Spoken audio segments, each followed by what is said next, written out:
কেউ সুরুচির সঙ্গে ডেকে বলে যে রোল খাবি, চা খাবি না, তখন ওরা বলেছে আমরা কিছু খাবো না দাদা, আপনি আমাদের কেন ডেকেছেন বলুন। তখন কিন্তু এই যে বেডরুম আছে, এই যে বাথরুমে পাখা আছে, তো 3 মাসের জন্য সাসপেন্ড। হঠাৎ আমি বললাম সাসপেন্ড মানে আমি বুঝলাম না। বলছে তুমি গুপি কাজ করতে গেছিলে এবং ওখানে যে ক্যামেরাম্যান সে নন গিল ছিল।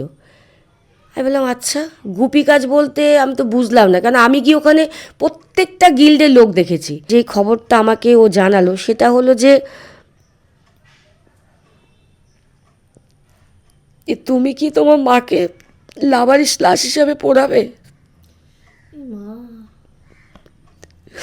ওটা যখনই আমি শুনি না আমার ভীষণ কষ্ট হয়, আমি একদম নিতে পারছিলাম না তখন। মানে আজও আমি বুঝতে পারি না যে আমার এই, আমি যদি ভালো কাজ করতাম তাহলে হয়তো আমার মাকে বাঁচাতে পারতাম। আমি তখন বললাম যে না জয়শ্রী, আমি আমার মাকে লাভারিস লাশ হিসেবে পোড়াবো না, দেখছি আমি কি করতে পারি। আমাকে তো সাসপেন্ড করেছেন, তো আমাকে যদি সাসপেন্ড একটু তুলে দেন তাহলে কি হয়, আমি বাচ্চা আছে, মা আছে, নিয়ে খেতে পারবো। বা নাহলে তো যদি আপনি আমাকে 3 মাস বসিয়ে দেন, মানে 90টা দিন, আমার তো একদিন চলা মুশকিল। তো বললো যে দেখো আমি তোমাকে একটা কথা বলি, আমার চোয়ালটা ভীষণ শক্ত। এটা উনি বরাবরই সবাইকেই বলতেন যে আমার চোয়াল ভীষণ শক্ত, মানে উনি বলবেন সবাই শুনবে, ঠিক আছে। তো তখন উনি একদম একদম তখন বললো যে যদি তোমার মনে হয় তুমি অন্যায় করেছো, মানে তুমি কাজটাতে গিয়ে অন্যায় করেছো, তা তুমি করে দিতে পারো, কোনো অসুবিধা। হ্যাঁ, তো আজকে কোথাও গিয়ে আমার মা শান্তি পেয়েছে। আমার মাকে তো আমি রাজার হালে পুড়িয়েছি, কিন্তু ওনার কিন্তু লাবারিশ লাশের থেকেও খারাপ অবস্থা। হ্যাঁ, উনি মাকে না, উনি আমাকে মেরে দিয়েছেন। কারণ আমার তো মা ছাড়া কেউ নেই, দেখো মা ছাড়া কেউ ছিলও না। আমি ওটা আজও ভুলতে পারি না যে আমার মা যতক্ষণ আমি না বাড়িতে আসতাম আমার মা খেত না, আমার মা বসে থাকতো। ওনার এটা কোনো শাস্তি না, আমি চাই উনি আরও চরম শাস্তি পাক। এই যে যত তুমি জানো না, আমরা দেখতাম কত গিফট পুজোর সময়, মানে আর্টিস্টদের কত গিফট, দামি দামি গিফট, খাওয়া দাওয়া। কোনো দিন কিন্তু মনে হয়নি কোনো টেকনিশিয়ানকে যে আমরা চাইও না এরকম দুর্নীতির গিফট চাই না, এই রোজগার করি। আর তুমি জানো যে আমরা হচ্ছে লেবার কাস্ট, আমরা রাজমিস্ত্রির মতন। আমাদের ধর তুমি যদি আমাদের এক্ষুনি বলো যে তোমার কাজ নেই, মানে আমরা বেকার। তো এই ধরনের টর্চারগুলো কিন্তু আমাদের সঙ্গে হয়েছিল। এবং আজকে নতুন সরকার আসাতে আমরা খুবই আশাবাদী যেটা পাই। আমি যেদিনকে যাচ্ছি আমার মা মানে দেয়ালে মাথা দিয়ে এরকম দাঁড়িয়ে আছে, মানে আমার মা হসপিটালাইজ হবে আর কি, দেয়ালে মাথা দিয়ে দাঁড়িয়ে আছে আর আমাকে শুধু দেখছে। আমি আমার বড় মেয়েকে বললাম দিদাকে যদি হসপিটাল নিয়ে যেতে হয় নিয়ে যা, আমি তো কাজটা করে টাকা পাবো, আমি হসপিটালে ডিরেক্ট চলে যাব।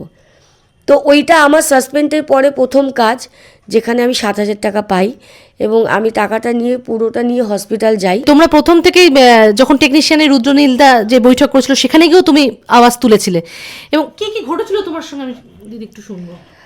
দেখো, প্রথম কথা হচ্ছে যে এই সরকার আসাতে আমরা সবাই একটা আশাবাদী যে এবার আমরা সত্যিটা গিয়ে বলতে পারবো। মানে এতদিন যে আমরা টর্চারটা সহ্য করেছি, এবং আমি একা নয়, বিভিন্ন আর্টিস্ট বলো, টেকনিশিয়ান বলো, তাকে ইলেকট্রিশিয়ান আছেন, ম্যানেজার আছেন, আমরা প্রত্যেকেই এই টর্চারটা সহ্য করেছি মুখ বুঝে। কারণ তখন সরকার ছিলেন তাদের এবং স্বরূপ বিশ্বাস। সেই জায়গায় দাঁড়িয়ে যেদিনকে সরকার চেঞ্জ হয় সেদিনকে আমরা প্রত্যেকেই ভেবেছিলাম যে পাপিয়াদি আর রুদ্রনীলদা এদের কাছে গিয়ে আমরা আমাদের সব প্রবলেমটা গিয়ে বলতে পারবো। সেটাই গিয়ে আমি বলেছিলাম। ফার্স্ট যেটা আমার সঙ্গে স্টাডিং হয়, সে ছবিটাতে কাজ করতে গিয়ে যে ওখানে যে ক্যামেরাম্যান তিনি নলগিন ছিলেন, সেটা তো দেখো আমাদের জানার কথা নয়, ওটা প্রোডাকশন ম্যানেজার বা প্রোডাকশন হাউস ঠিক করে। যখন আমি ফিরি সাউথ সিটি থেকে আমার কাছে ফোন আসে আমার সেক্রেটারি জয়শ্রী দাস, যে তুমি কি আজকে কোথাও কাজে গেছিলে? আলাম হ্যাঁ গেছিলাম। বলল খুব ভালো করেছো, তুমি কিন্তু 3 মাসের জন্য সাসপেন্ড। হঠাৎ আমি বললাম সাসপেন্ড মানে আমি বুঝলাম না। বলছি তুমি গুপি কাজ করতে গেছিলে এবং ওখানে যে ক্যামেরাম্যান সে নন গিল ছিল। আমি বললাম আচ্ছা, গুপি কাজ বলতে আমি তো বুঝলাম না, কারণ আমি কি ওখানে প্রত্যেকটা গিল্ডের লোক দেখেছি। তার জন্য কিন্তু আমরা 24 জন সাসপেন্ড হয়েছিলাম, 24 জন, এবং সেখানে মেকআপ আর্টিস্ট ছিলেন আজাদদা, শম্ভু ছিলেন প্রোডাকশন বয়, টলি সেটিং ছিল, প্রত্যেকেই ছিল, মানে প্রত্যেকটা ডিপার্টমেন্টে 24 জন আমরা সাসপেন্ড হই। কে বলি জয়শ্রী দাসকে যে 3 মাস সাসপেন্ড, মানে এটা আমার মেয়ের ঘর, আমার ঘরটা তোমাকে আমি নিয়ে গেলাম না কেন, ওটা যাওয়ার মতো নয়, আমি সেই ঘরেই থাকি, কেন আমার বাবাও নেই, মা তো চলে গেলেন, আর দাদা ভাই কেউ নেই, রোজগারের বলতে গেলে আমি একা। তো সেই জায়গায় দাঁড়িয়ে আমি ওকে বলি যে আমাকে যদি দাদা সাসপেন্ড করে তাহলে তো আমার ছাড়া কোনো রাস্তা থাকবে না। তখন ও বললো তাহলে তুমি না একটা কাজ করো, তুমি দাদার সাথে কথা বলো। মানে তুমি যদি ওকে কোনো কথা বলো, আমরা মানে সেক্রেটারি মানে জানি সেক্রেটারি ডিসিশন নেবে। আমাদের 26টা গিল্ডের সেক্রেটারি প্রেসিডেন্ট আছেন, এবং সেক্রেটারি প্রেসিডেন্টই ডিসিশন নেয়। তারপর মাদার বডি হচ্ছে যেটা স্বরূপ বিশ্বাস আর আগলে বসেছিলেন তিনি, আমরা তো সেই অবধি যেতে পারি না, আমরা জানাবো হচ্ছে সেক্রেটারি প্রেসিডেন্টকে। তো তখন বলো তুমি দাদার সাথে কথা বলো। এবার তার মধ্যে একটা বক্তব্য আছে, ও যতক্ষণ দাদাকে না বলবে দাদা কারোর ফোন রিসিভ করবে না। মানে জয়শ্রী দাস বলবে, জয়শ্রী দাসের সঙ্গে স্বরূপ দাসের কি সম্পর্ক? দেখো অন ক্যামেরায় আমি তোমাকে যেটুখানি বলছি আমার আশা করি তুমি বুঝে নিচ্ছ যে কি সম্পর্কটা। ও বললে তবেই দাদা ফোন, ও হয়তো বললো আপনাকে শ্রাবণী ফোন করবে, আপনি ফোনটা ধরুন। আচ্ছা, ও ফোন করবে, আপনি ফোন ধরুন, তবেই উনি ফোন ধরে। তো ফোনটা ধরে বললো হ্যাঁ বলো।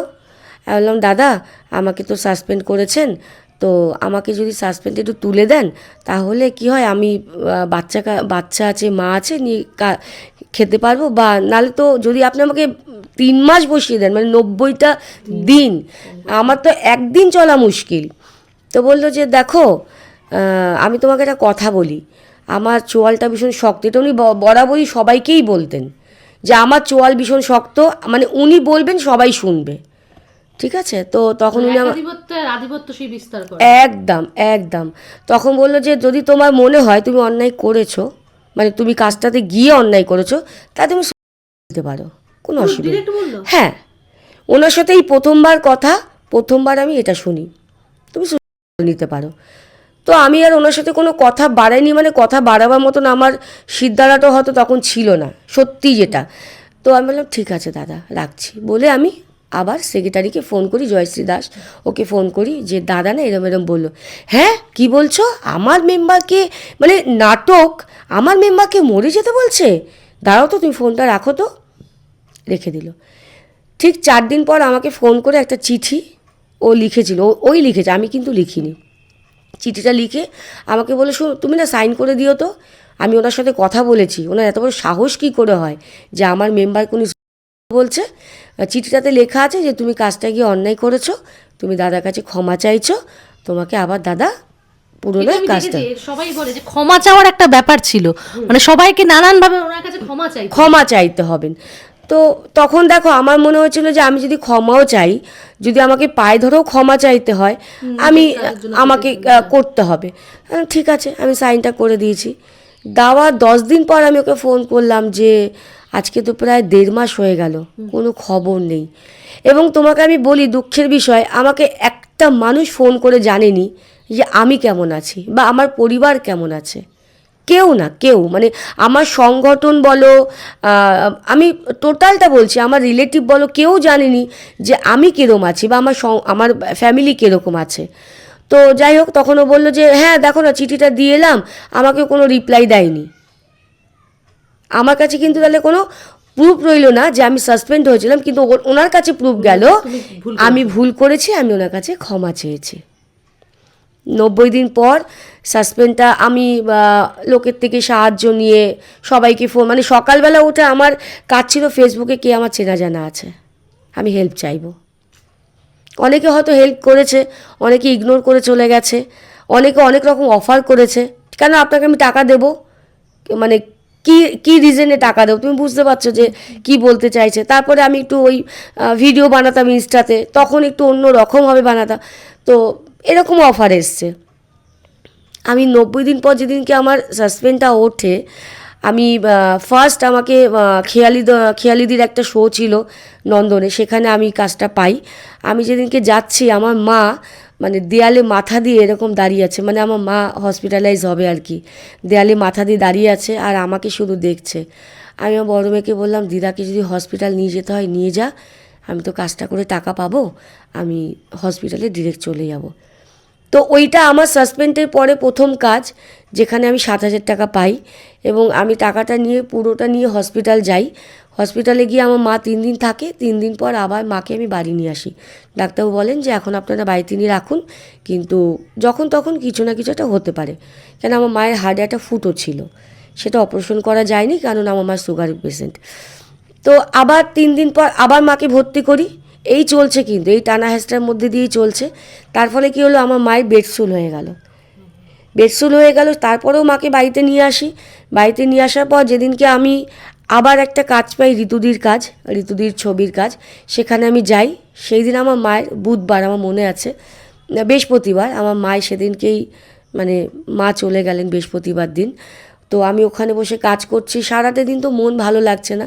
বড় মেয়ে ফোন করে বললো যে তুমি এক্ষুনি এসো, ভাঙড়ে ওষুধ কিনতে হবে। আমি বললাম আমি তো ওষুধ এবং সমস্তটাই দিয়ে এসছি, আমাকে মানে এক্ষুনি বাড়ি যেতে হবে মানে বুঝলাম না। তুই দিদাকে ভিডিও কলে আমাকে দেখা। তখন আমাকে দেখায়, মানে তখন আমার মা শেষ। তো যখন আমি ফিরে আসি, বাড়িতে আসি যখন, মানে হসপিটালে মা যখন মারা যান, তখন আমার মা তো বাড়িতে হয়েছিল, মায়ের কোনো রকমই সেভাবে ছিল না। বলতে বলতে এখন চোখের জলটাও শুকিয়ে গেছে, বুঝলে। মায়ের কোনো ডকুমেন্টস ছিল না। তো আমার মনে হয়েছিল যে আমি আবার সেক্রেটারিকে ফোন করেছি, জয়শ্রী দাসকে, যে জয়শ্রী আমার মা মারা গেছে, এ বাবা জেঠিমা চলে গেলেন, খুব খারাপ লাগছে। বললাম হ্যাঁ আমাকে একটা হেল্প করবি? হ্যাঁ বলো কী হেল্প করবো। আমি বললাম যে একটু দাদাকে বলে, আমার মায়ের তো কোনো ডকুমেন্টস সেইভাবে নেই, যদি শ্মশানে নিয়ে গেলে পোড়াতে কোনো অসুবিধা হয়, তাহলে যদি দাদার নাম নিলে আমাকে একটু হেল্প করে। বলে তোমাকে 5 মিনিট সময় দাও। আমি কিন্তু এই একটা কথা প্রত্যেককেই বলছি, যেটুকু আমার সাথে ঘটেছে, যে 5 মিনিট সময় দাও, আমি তোমাকে জানাচ্ছি। 5 মিনিট পর যে খবরটা আমাকে ও জানালো, সেটা হলো যে তুমি কি তোমার মাকে লাভারিস লাশ হিসাবে পোড়াবে?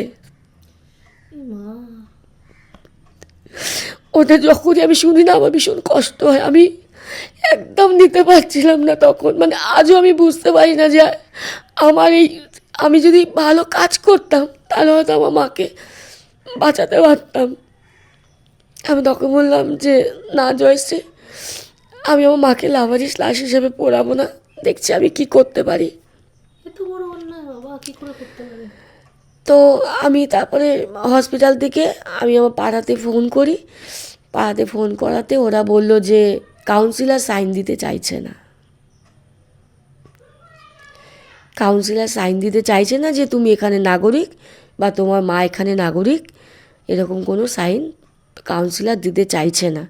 তখন শ্মশানের কাছে আমাদের একজন, আমার এক বন্ধু, মানে সেও ইন্ডাস্ট্রিতেই কাজ করে, ওকে আমি ফোন করি যে এরকম পরিস্থিতি, আমি কি করব। বলছে তুমি তোমার মাকে নিয়ে এসো, নিয়ে এসো তোমার মাকে, তুমি নিয়ে এসো, দেখো আমি তোমার মাকে কোথায় লাভারিস লাশ হিসাবে পোড়াচ্ছি না কোথায়। আমি নিয়ে গেলাম, আমার মাকে ভিআইপিতে পোড়ানো হলো, আমার মায়ের কাজ হলো।